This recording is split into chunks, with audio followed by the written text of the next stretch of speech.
the ability to say, look, we have all the carriers hooked up to a system here, and you're going to have great coverage in our building compared to the guy across the street. It helps fill their space, and that's an important point for us to continue to emphasize as we're out in the marketplace, talking to all these different verticals and saying, this is a selling point for you. It does, and we need to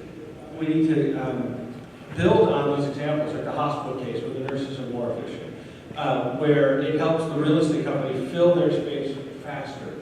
And that's what the industry needs to move towards. It needs to move away from this model where the landlord thinks that they're going to make, X amount of money, additional money on the DAS system that's really benefited their customers, their tenants, as much as not more than it benefits us. I agree with everything you all said, except I still think the REN and CapEx investment model is still alive and well. We have a project in my hometown. It happens to be a 70-acre park, and it's right in an urban area. But because of the geometry of the towers, the carrier signals are all moved there. So we have benchmarking data. All the carriers need service there, so it's a project that will, in our minds, develop into either an anchor tenant or a true third-party owned ODAS system. And the park will become self-sustaining to a certain extent. So you get that rent check and that CapEx investment, of course, to help you get a return on that over time. See, I have to disagree with you. I think, yes, we have to. That's okay. We have to go. We have to fill the void and the holes in our networks. And again, but each of us have a different reason why we end up needing to be there. Some are driven much more by capacity needs to fill a network problem. Some of us have needs for coverage. But as the new equipment becomes more readily available, the stuff, some of the stuff that Dally has, some of the stuff that other companies provided, the big OEMs are now providing. They provide lower cost, single user solutions that are so much more efficient from a capital and a cost perspective that it really makes it difficult for the carriers to sit there and go, wow, I want to put that great big multi-million-dollar DAS system in there to cover this park, when honestly there is no return on investment in that park. I mean, you could, unless you're talking that they're running hundreds and hundreds of concerts a year, and even then, there's a struggle to have a return on that investment. We do it because it's, as some people in my company call it, we're conspicuous in our absence with the coverage, because the public expects it to be there, but it's not cost effective to go and put in that great big neutral host DAS system. There are more efficient ways to do it. Nokia and Ericsson have new small cell solutions that we can deploy for a quarter of the cost, and in some cases a tenth of the cost of what we would have to do to pay for that neutral host head-end based solution. And we need to find and drive to the new solutions that are coming out. Or we can't cover all these places. There's just not enough capital in the world to cover all these places to the extent that we need to continue to put the old DAS type systems in. But to take the point from Chris's presentation this morning from Nokia, as a building owner or the owner of the enterprise, sometimes they say, it's cheaper for you T-Mobile, and over the building on 4 times before you operate. Then we need to change their mind. We do, because then back to what they need to do is they need to say, great, then they need to put the infrastructure in so all 4 of us can have the chases and the fiber, and that we can get to what we need to without having to rip everything up. So that we can go in and we can put in the remote radio or the access node without tearing everything up, because they've already put it in the last time they ripped it through building.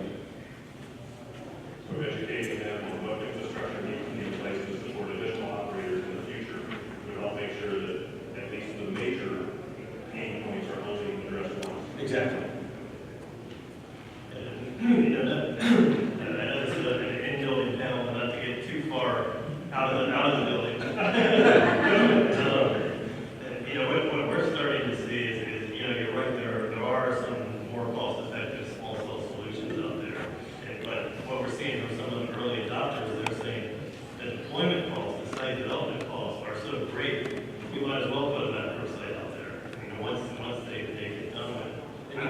you seen the size of some of them? They actually look like metrocells. Yeah. So I'm hoping that changes as you know, some other people start to play out for small cells.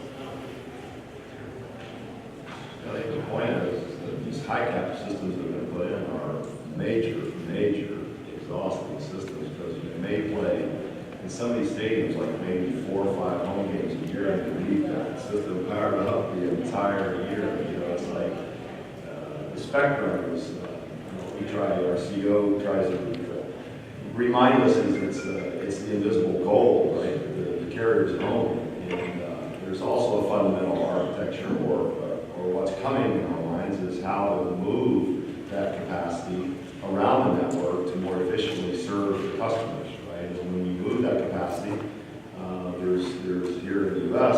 we found obviously there's E911 requirements and issues with doing that. So that's forthcoming. I think everyone likes to say we can do that, and we demonstrated that in the Asian market. But I think that's the key is how you can everybody can become more efficient in providing the services to the customer.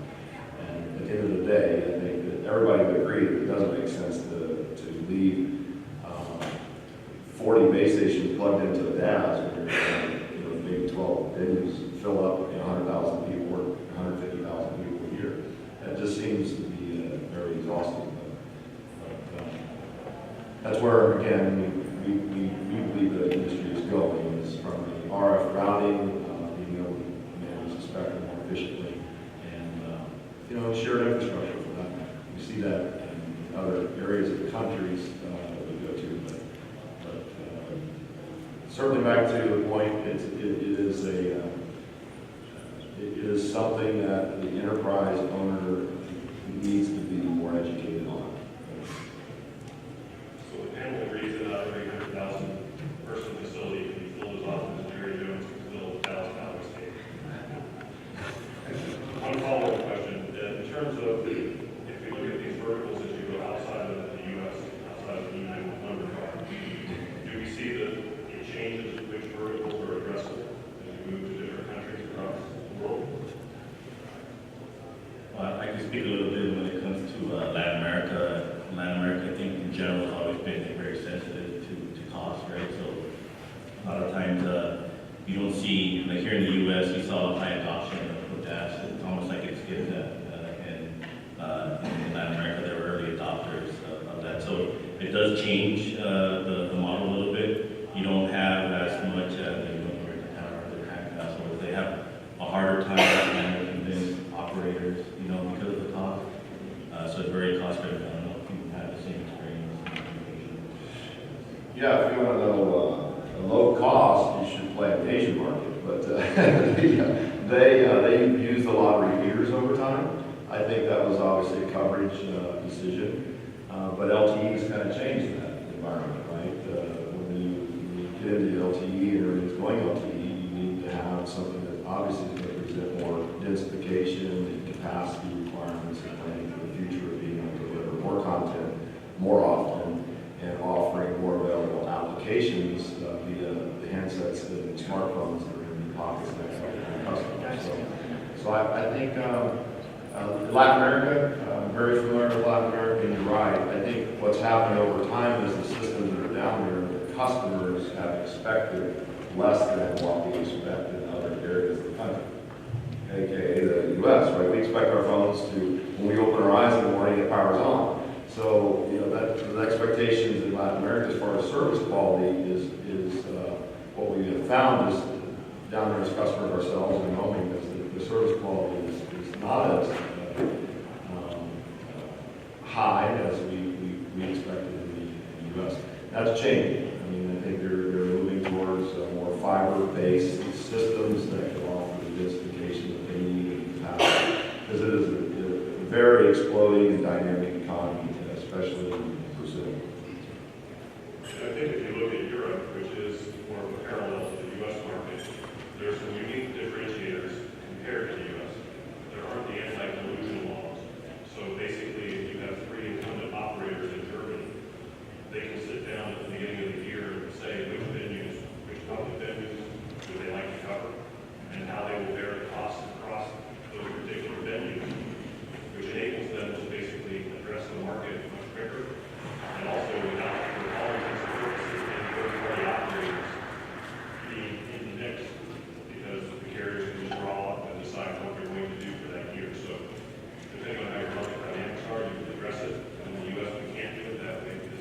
can't sit down and draw up a list of what they want to attack in such a detailed perspective.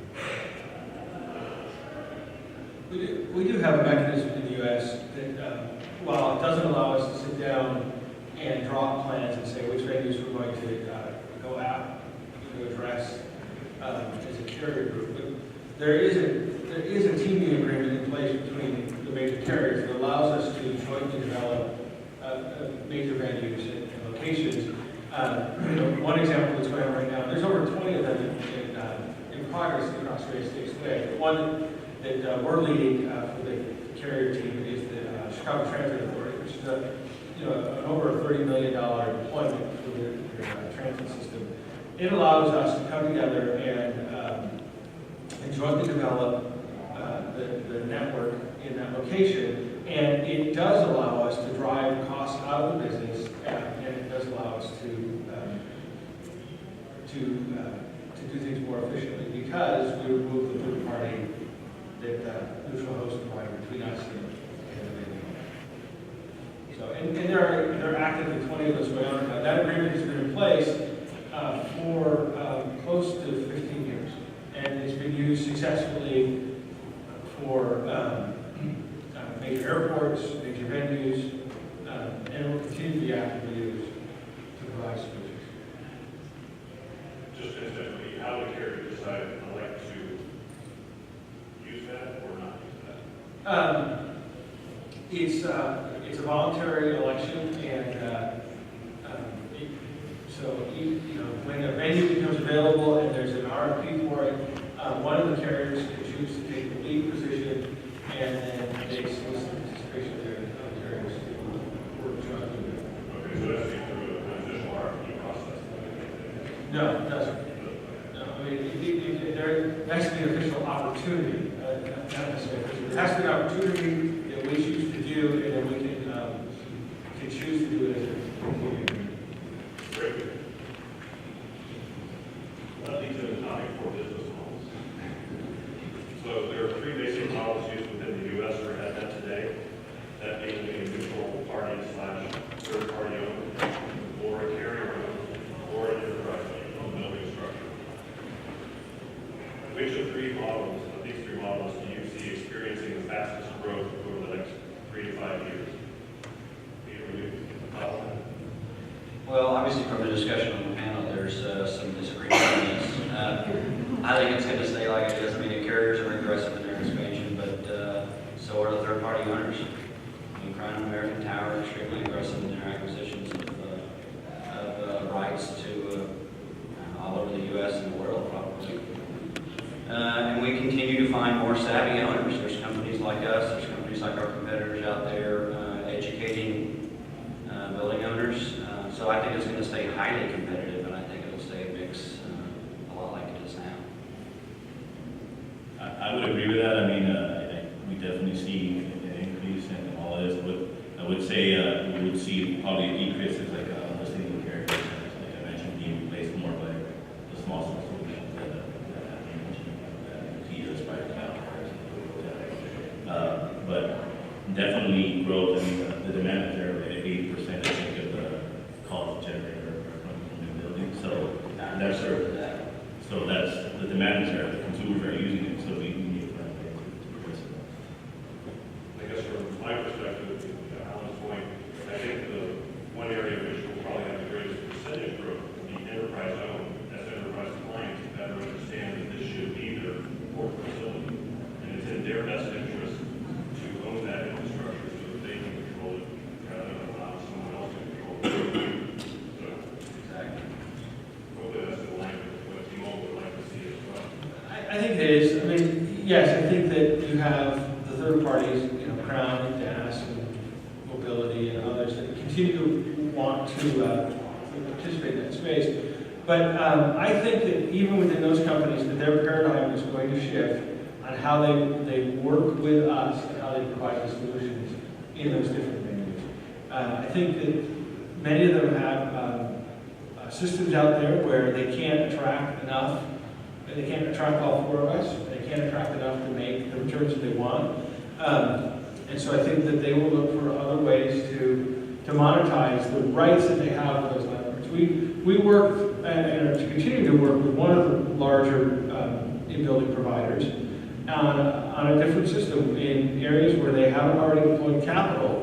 We're working and testing a new model with them that would allow us to deploy a single user system, a Spider Cloud or a Nokia Ericsson Dot, in the facility, lowering where they don't have to put out the capital, the large dollars for that DAS system that nobody else seems to want because they've had it for 5 or 6 years. Nobody's knocking on the door to get there, so they have no way of getting a return to invest in that. We're coming to them and saying, look, let's go with a model where you get a reasonable return on what you've already invested in, and we can deploy a system that meets our needs for a lot less money, and everybody, it's a great win-win opportunity. We're working out the kinks on it. I suspect that we'll have some systems up and running within this year that maximize on that. And so, yes, will there be the NFL stadium where a third party goes in and builds it, and we all are forced because it's a mini monopoly to, plug our nose and attach to the system? Yes, I think that those will continue to be there in the near term. In the long term, I think that as technology changes, as the perception changes, that we will find other ways to solve those problems. I think the shift has already started, and the foundation is starting to crumble underneath the old DAS model that we've all been accustomed to, that we've seen in airports and NFL stadiums and baseball parks. So let me add a couple of points. I think that all the points made are absolutely true.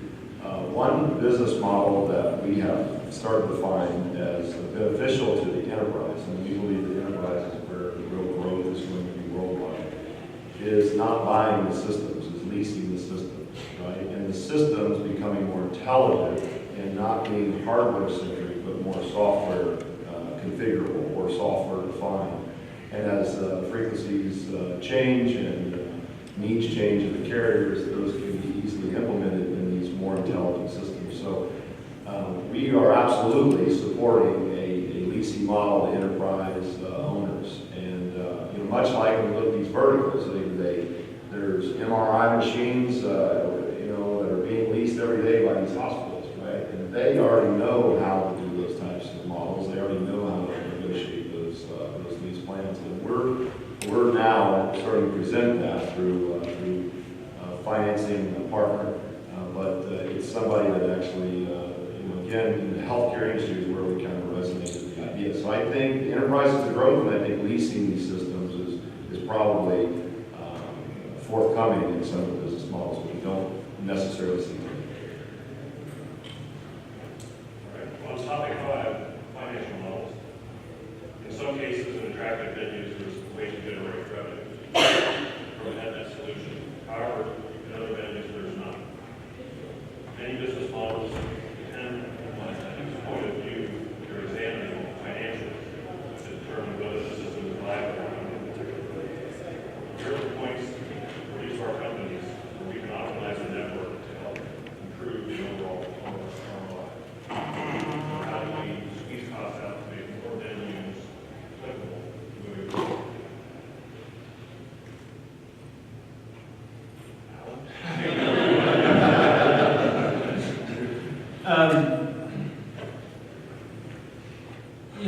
I'm going to make reference back to, for those who did the keynote earlier, Dave Mayo. He made reference that that's a challenge for us across all of our real estate endeavors. In our business, the only cost that we have not been able to successfully drive down is our real estate costs. It's the only cost that go up. They go up every day, whether I want them to or not. Tomorrow, my real estate costs are more than they were today. And that's got to change. And so in these spaces, particularly around getting into, as we go from the big venues, the ones that are already kind of locked in, I don't have any control over that right now. And I said, I'll hold my nose and I'll attach to an NFL stadium because I have to. But when I start getting down into the smaller venues, the hospitals, the enterprise spaces, I can't afford to pay anything for those spaces. And so, we will walk away from those as as the opportunity presents itself, if it doesn't make sense for us. And I think what you'll see is that there'll be a shift in the real estate environment that starts recognizing that there's the cost to those venues to not have us present is going to start becoming more apparent to them. And so they will have to start bearing more of the burden, just like we talked about before. Just like they put in power and water and they put down the punch down blocks for the telco in their facility, that if they want to attract people to their facilities and their venues, they're going to have to start participating in bearing the cost. Those are things that can be done from a backhaul perspective to try to lessen the load.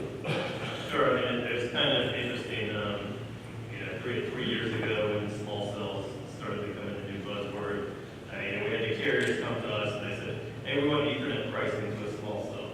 And I said, well, we're sort of confused, you got our Ethernet pricing. And I said, well, no, this is to a small cell, we got to deploy 10 times as many, so it's got to be 10 times cheaper. I said, well, you got our Ethernet pricing, it is what it is. So, we sort of sat down with them and tried to come up with some creative ways of driving the cost out of that. So, you think about Ethernet is doesn't get a lot of oversubscription going on. Technologies such as cable modems, DSL, PON are heavily oversubscribed, so they can be a lot more cost effective. So, we've been working with some of the carriers to provide, a backhaul or cable solution. But we've also been working with them, a lot of times Ethernet is the symmetrical service. If you think of the way people are using their phones, they're usually downloading a lot more than you're uploading. So, we've been able to offer them, asymmetrical IP-based service that's a bit more cost-effective because it's not symmetrical. Okay. Like I think you told us what's happening in products, and those hopefully continue to drive down price in exponential time. I was going to ask Bill, Alex, from your perspective on the modeling side, is there ways to help push costs out of that? Yeah, well, maybe not so much on the real estate side, or real estate costs, but definitely like we're part of the process, right? So we're constantly trying to come up with new innovations, new solutions to help improve that. Today we support, so if you want to improve your ROI and decide whether you want to do a DAS, a small cell, Wi-Fi, we support all that. We do foresee like an increment in small cells, so we have solutions in a mobile platform we've got in the field that be more effective. We have done case studies and we're saving, 60% when it comes to some of the time and processes. So I think that's where we're at the company. A lot of times for those packages, when it comes to these SaaS solutions, it has to come from an output from Microwave. So we're constantly listening to our customers, trying to improve that, improve time, whether it's like a new report that increase, save an engineer like 3 or 4 hours per day or whatever. So those are the kind of things that we're working day to day. So it sounds like we can count you for 60% off the location. Yes, obviously. Now, what happens to the implementation? How can that be done more effectively and try to increase the Well, that's easy for us. I mean, wireless services and construction, the best way we can serve our clients and the most efficient way we can serve our clients is a turnkey process.